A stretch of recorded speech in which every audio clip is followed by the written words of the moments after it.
He's waiting patiently. Mukesh Tyagi of the BJP respond to this. Respond to, of course, the Dorsey storm that has exploded, but also what the Congress spokesperson has just said on the show before you. And I don't know if you managed to catch what Ambassador Goel and Joyita said earlier too. Go ahead.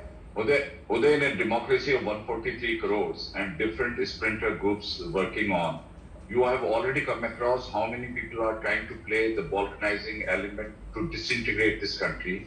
George Soros, scaremonger and dangerous character, who has stashed away a huge chunk of money to disintegrate the country. Look at the journalistic community and fraternity in Washington, whether they come from New York Times, Washington Post, Observer.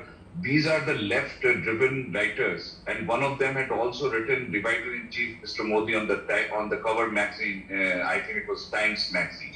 So there is a very organized conspiracy to malign India, and Rahul Gandhi has further fueled to the fire by being so vociferous consistently, both in UK and United States, talking about our dwindling democratic standards. And he's calling Mr. Modi as specimen.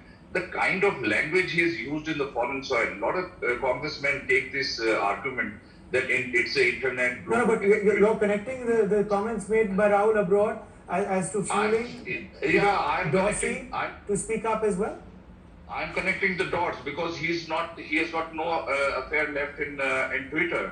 He's out of Twitter. Now he's poking his nose suddenly. So I'm saying, I'm just establishing the conjecture. Possibly there is some kind of a underlying conspiracy, the kind of people who organize this Indian Overseas Congress by Sam Pitroda. Look at the host, go and get their host credentials examined. You will find some dangerous links with the people who are working on the division of this country. And there are a lot of splinter groups. Look at Manish Shankar here, goes to Pakistan and says, look, I want you to topple Prime Minister Modi's government.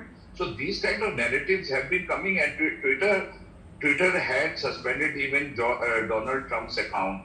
When Rahul Gandhi's account was also suspended, that time Congress raised hue and cry because he posted the picture of some rape victim or something like that. So, giving so much of credence, look at the way they're drum beating. Oh my goodness, what is happening? India's democracy is in danger. They're farmers, they wanted us to delete. Do they have any concrete evidence to corroborate that there was a pressure from BJP or from the government to block certain accounts? Absolutely not. He is the last word for Congress right now. I think there's a judicial system. Yes. Even I think Elon Musk mentioned about certain pattern in that, but he was talking about Information Act 2021.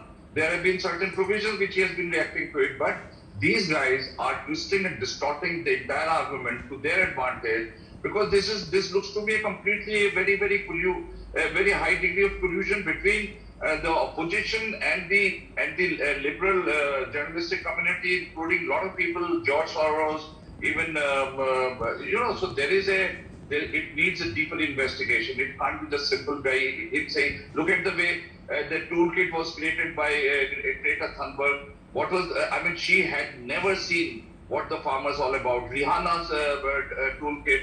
Where did these people get to know who is feeding them? Yes. There is certainly some people feeding them.